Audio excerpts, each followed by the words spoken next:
If you want to make money, let's figure something else out. And yeah, I hate it. Gervonta Davis. It's like when Who do you got? you guys need to fight guys your fucking same size. When you see this fight, do you see like Tank just having his way with Jake? Like given like no?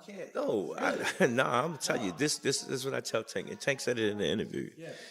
I said, Tank, y'all going there doing y'all thing, woo woo woo. And I said, he ain't giving you nothing. Dana White didn't hold back when discussing the showdown between Jake Paul and Gervonta Davis, labeling the entire spectacle as absurd. He berated the notion that Paul could square off against a fighter of Davis's caliber under what he repeatedly called weird and uneven terms. White argued loudly that the rules stacked the deck, making the matchup feel like a show, not a serious sport. The Jake Paul versus Tank fight is getting really weird. Gervonta looks scared for his life because the rules are out. They're crazy. Oh, so everyone thought that the fight was at 190. It was 190. Instead it's at 195, and this weight difference is scaring the life out of little Tank. Over 10 3-minute rounds. I said it was 190. The next dispute comes with the gloves. Little Tank is used to fighting in 8-ounce gloves. Baby glove. This fight will be in 12. Hands might be too small. Also, Tank just fought in a 12 3-minute round fight against Roach. Yes, and now he's fighting in 10 3-minute rounds, which isn't too bad. Well done, Jake. Exhibition though, can he win? Yes, he can actually win. It will be overlooked by 3 sanctioned judges. So he can actually still win and knock him out. But here's the trick. It's body punches only. And there's a reason. That's because Tank said, look, this is a bit unfair. I don't want to punch up. I want to punch at my head height. Where does it fall? At Jake Paul's belly. Oof. So apparently we've heard there's no knockdown rules, but aside from that, it's a pretty well-rounded fight. But here's the trick. It's body punches only. And there's a reason. That's because Tank said, look, this is a bit unfair. I don't want to punch up. I want to punch at my head height. Where does it fall? At Jake Paul's belly. Oof. So apparently we've heard there's no knockdown rules, but aside from that, it's a pretty well-rounded fight. Oh yeah, and there's some drug testing involved. But Jake Paul for the win. And yes, ladies and gentlemen, there will be a victor because the fighters have agreed and the commission has approved a maximum weight of 195 pounds for this exhibition. It was 190. It was 190. The fight will be contested over 10 3-minute rounds. I said it was 190. The fight is 195 pounds, Tank, as you know. The fight will be contested over 10 3-minute rounds, and when Tank and Jake enter the squared circle to go to battle, they will be wearing 12-ounce gloves. Sitting ringside will be 3 commission-approved world-class professional judges that will score every round to ensure there's a decisive outcome for the fight if it goes the distance. And both men are enrolled in the highest level of testing with USADA.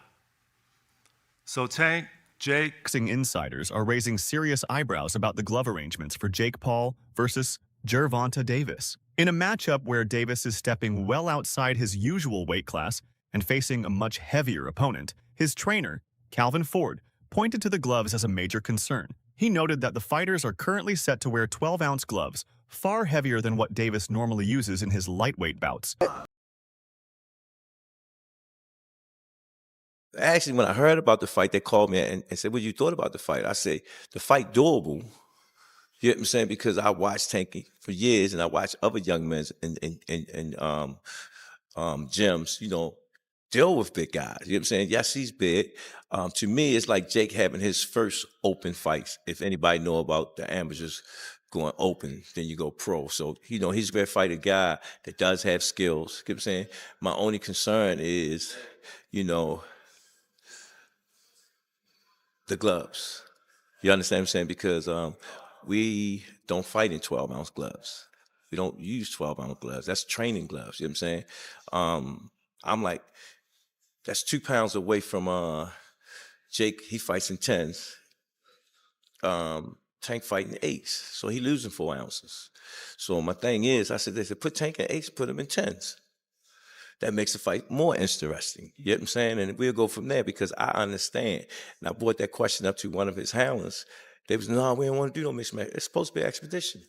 Why's it matter? What, you know, now y'all want the wins and the loss. You know what I'm saying? All these prescriptions, but you want to be great. being great is really pushing the envelope. You know what I'm saying? You know, Tank don't really care, you know? So when I brought this up, he said, dang, facts. You know what I'm saying? So again, you know, he can weigh the 10s and we weigh the 8s. Then we got to fight, you know? The weight, how's that going to work out? Like, Well, they got him at 190, 195. I thought it was going to be 190. So they gave him 5. So again, they keep giving, you know. I ain't worrying about the weight. You know what I'm saying? We got to deal with it. We taking the fight. We signed the contract. We're going to make it do what it do. You know? how much do you think he's going to weigh like the night of the fight? Like, yeah, and both. Like, is there anything in place where like Jake can't weigh more than like? Based on how he handled himself through camp. Camp is the most important thing because if you have a good camp, you're going to have a great fight. So my thing is just making sure the camp is good.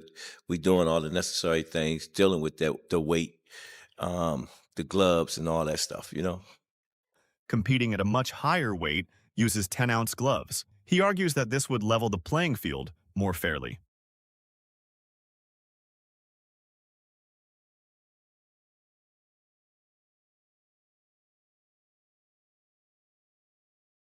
Jake, I see y'all doing all this betting and stuff, right? And I'm looking at the fight because I'm his coach. This is a very serious fight, and I'm a very serious person. My question to you is, where the 12-ounce gloves come from? Why y'all couldn't take 10 and he had 8? Already he given up 4 ounces of the gloves. I gotta say this because y'all betting all this money. You understand what I'm saying? Yeah, wait. You guys were the ones that wanted 12-ounce gloves, not me. I'll do 8. Fuck, I'll do 4. I'll do 2 ounces. I'll do bare knuckle. Like, I wasn't aware of that. You know what I'm saying? Because I know that he can handle himself. so what do you want? 10 ounce, 8 ounce? What do we Well, want? if he the one said that, I'm gonna go with that. I wasn't aware of that. No, the 12 ounce came from your guys' side. No, and it's I not. On God, perfect. Then what do you want? 10? No, I didn't say that. So 10 It ounces. don't matter to me.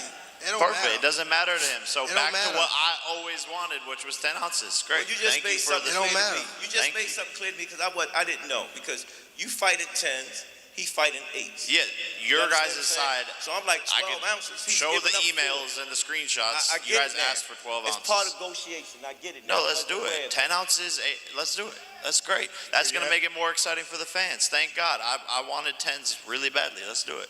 Dana White didn't mince words when talking about Jake Paul's matchmaking strategy. He openly criticized Paul for taking on opponents who are far outside his size or competitive class, saying Paul should go fight somebody his own size. White pointed out that when Paul actually squared off with someone of comparable size and ability, he came up short, reinforcing his view that these mismatches aren't doing the sport any favors. White has voiced some blunt thoughts about the highly anticipated bout between Jake Paul and Gervonta Davis, calling the matchup highly unbalanced. White pointed out that Davis hits way harder but is too small to realistically knock out Paul, given the vast size difference. He says Paul's weight and physical advantage mean that while Davis might have the skills, the odds of him scoring a knockout are slim because he'll struggle to get inside and impose his will. Gervonta Davis. It's like when Who do you got? you guys need to fight guys your fucking same size. You know what I mean? Straight up ignored. When you fought Floyd, you are massive. You're a massive fucking dude. Floyd's tiny. And I'm sure when you were training, you're like, all right, I'm going to hit this guy with a couple punches and grab him, tie him up. And he did hit you with a fucking bomb of an overhand right one time. And you fucking ate it. You ate that punch. Logan's like proud of it. He's like, yeah, I did. Hell yeah, I ate that punch from a 140 pounder. You're damn right, dude. Now, granted, it's Floyd Mayweather, but you're still 200 pounds, dog. You know what I mean?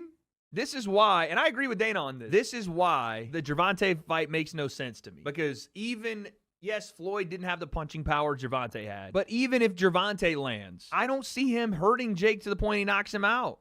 So what are we even doing? Where's the idea of this where's the idea that Gervonta is even gonna hurt him?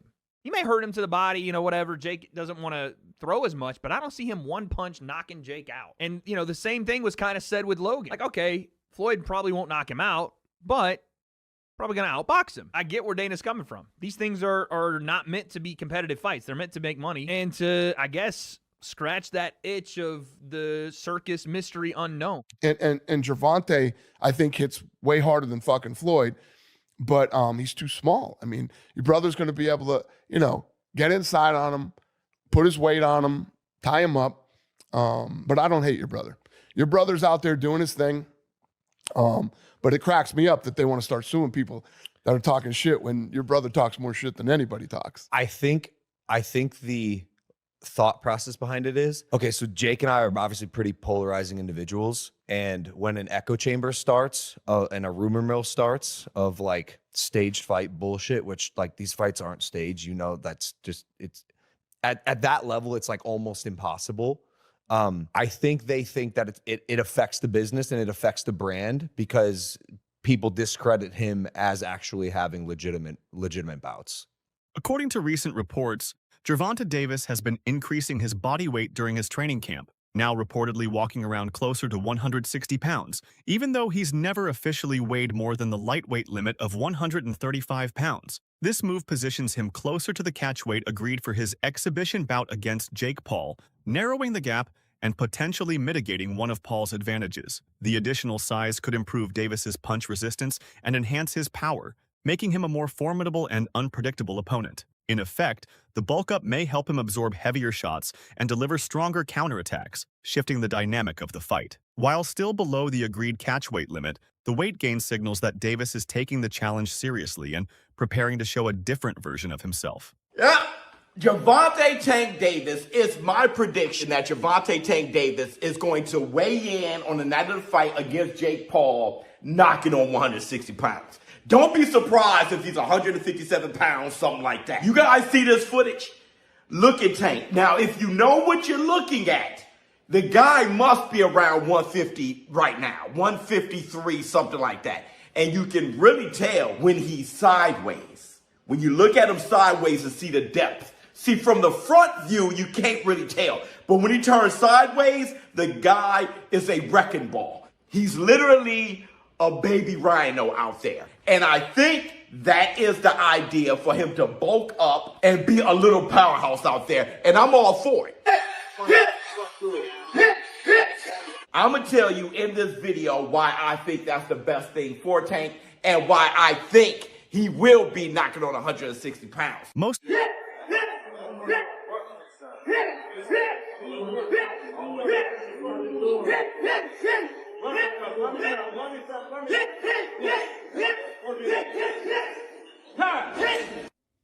Tank Davis look crazy, bro. Chilaquiles.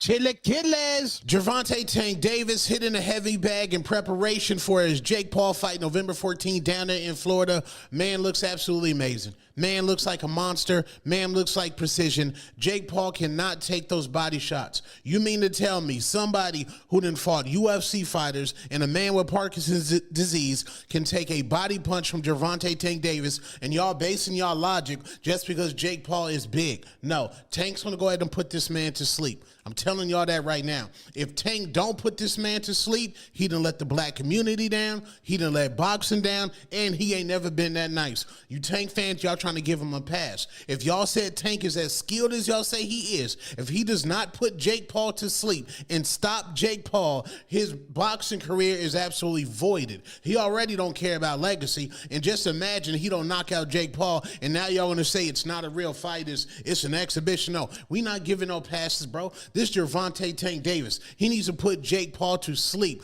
I don't want to hear nothing about, Jake Paul too big. No, Jake Paul chin ain't never been tested by somebody that hit as hard as Gervonta Tank Davis. Tank should put this man to sleep with ease. I'll say that respectfully. If you don't put him to sleep, a 2-pack of ass. That shit stinks. That's a 2-pack of ass at the highest level. And it's a musty energy at the highest level. Get it together. Get it together. Tank looks amazing. That's the Chilaquiles.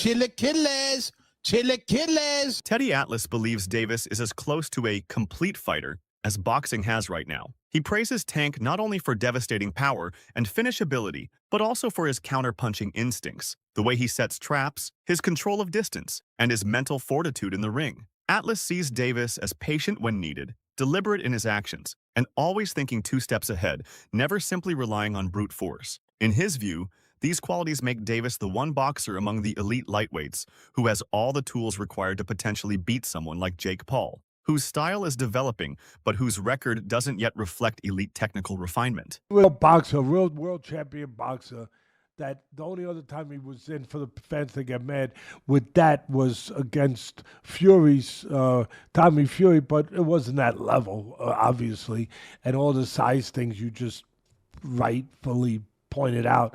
But he would have been in there with, I mean, it seemed crazy. You're going to go in there with a guy who was a 2-time heavyweight champ and a gold medalist? Wow. Even though the guy's, at a twilight part of his career, still. And you've given a lot of credit and props to Jake Paul on this show of helping get more eyeballs to the sport, but the way he takes it serious and goes about his approach and his work to this craft, that he does take it seriously. With that being said, when he announces Tank Davis, I'm getting tired of these gimmick fights and him loading the deck up. Whether it was Chavez Jr. or an old Mike Tyson, or we could go on and on with some of the UFC guys and the great Anderson Silva at 46 years of age.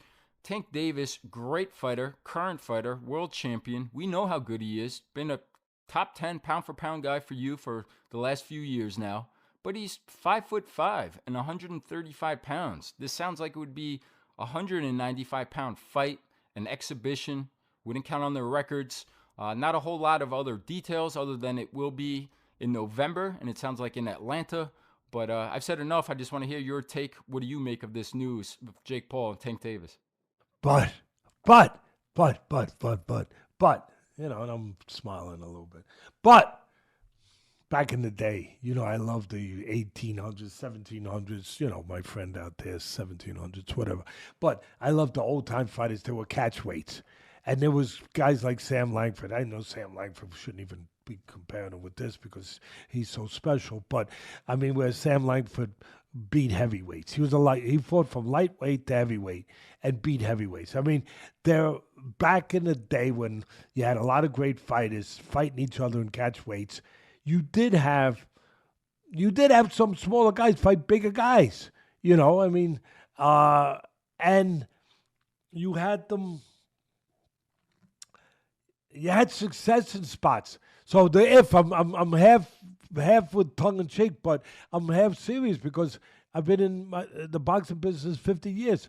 Luke Thomas has also shared his take on the mega showdown. While he acknowledged Davis's explosive power and elite finishing instincts, Thomas observed a striking lack of enthusiasm from the champion during press conferences and promotional appearances. It appeared that Davis wasn't fully engaging with the fight, his body language coming off as detached, almost as if he viewed it less as a serious athletic challenge and more as a business transaction. Thomas warned that underestimating Paul's motivation and preparation could be dangerous, pointing out that even if Davis is the better boxer on paper, his apparent disinterest might give Paul an unforeseen edge.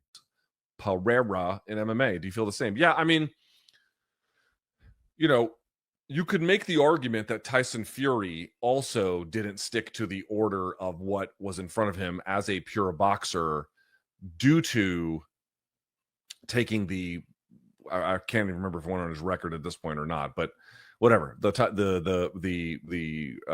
Francis Ngannou boxing match. And he won it by the skin of his teeth and moved on. But there was a delay as a consequence to make that. Now, that ended up being a little bit intriguing because of how well Francis did. But, this is not the first time major boxing has been interrupted in that way. However, at least both of them are heavyweights. Like this is gerrymandered weight classes or whatever the fuck they're doing to get around it. And it's an exhibition. They're using big ass gloves. Like it's a whole thing. So in that sense, it's a little bit different. It's not different in the sense of a boxer in his prime or relative prime.